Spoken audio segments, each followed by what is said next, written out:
আর ওই কাস্টমার কম থাকলে রাস্তায় বের হয়ে যাইবেন, হাইটা এটা চা বিক্রি করবেন। কেন এই নিয়ে সবসময় কাস্টমার পাওয়া যাবে না? সকালেই তো অনেকে সিএনজি লয়ে বের হয়ে যায়, তখন দুই একজন থাকে। যখন আর কি কাস্টমারটা কম থাকবে তখনই আপনি রাস্তায় বের হয়ে যাবেন, হাইটা এটা চা বিক্রি করবেন। এ সুমন, কার লগে কথা কইতেছিস? অকুল ভাই, তুমি এখনো যাও নাই? না যাই নাই। মায়াটা কেটে রে? আমার খালাতো বোন, ও আজকে থেকে এখানে চা বিক্রি করবো। এখানে চা বিক্রি করবো?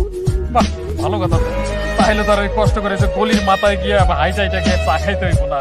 এরকম একটা সুন্দরী মাইয়া চা বানাই ওর হাতে চা খাম, ভাবতে বিষয়টা কেমন জানি লাগতেছে। খাবার আগে খবরদার ওর দিকে তুমি একটা নজরও দিবা না। রে শালা বাবু, হ্যাঁ খেপতেছিস কেন? চায়ের দোকান দিয়ে খেপলে কি কাস্টমার আইবো? আইবো না। এই ভাই, তোমার না কিস্তি আছে, তুমি যাও সিএনজি গুলো নিয়ে বের হয়ে যাও। না, তুই আর তোর ভাবি একই অবস্থা, খালি কিস্তি আর কিস্তি কিস্তি করো। তখন লেগে যায় তুমি শান্তি মতো চা খামো, সেই সুযোগটাই যাচ্ছে না তোরা। আচ্ছা ভাই, আপনি আমি এটা চা বানাই দিতেছেন না, আপনার চা বানাই দেবো না। ওই যে পাশে রুবির দোকান আছে না, তুমি অনে যাও, অনে যা চা খাও। রুবির দোকানে চা খামো আমি? রুবির দোকানে চা খাওয়া আর গরম পানি খাওয়া একই কথা। চা বানাও বানাও বানাও, চা বানাও। আমার একটা ইমার্জেন্সি ফোন আসে, আমি যাইতেছি। হ্যাঁ, বানাও।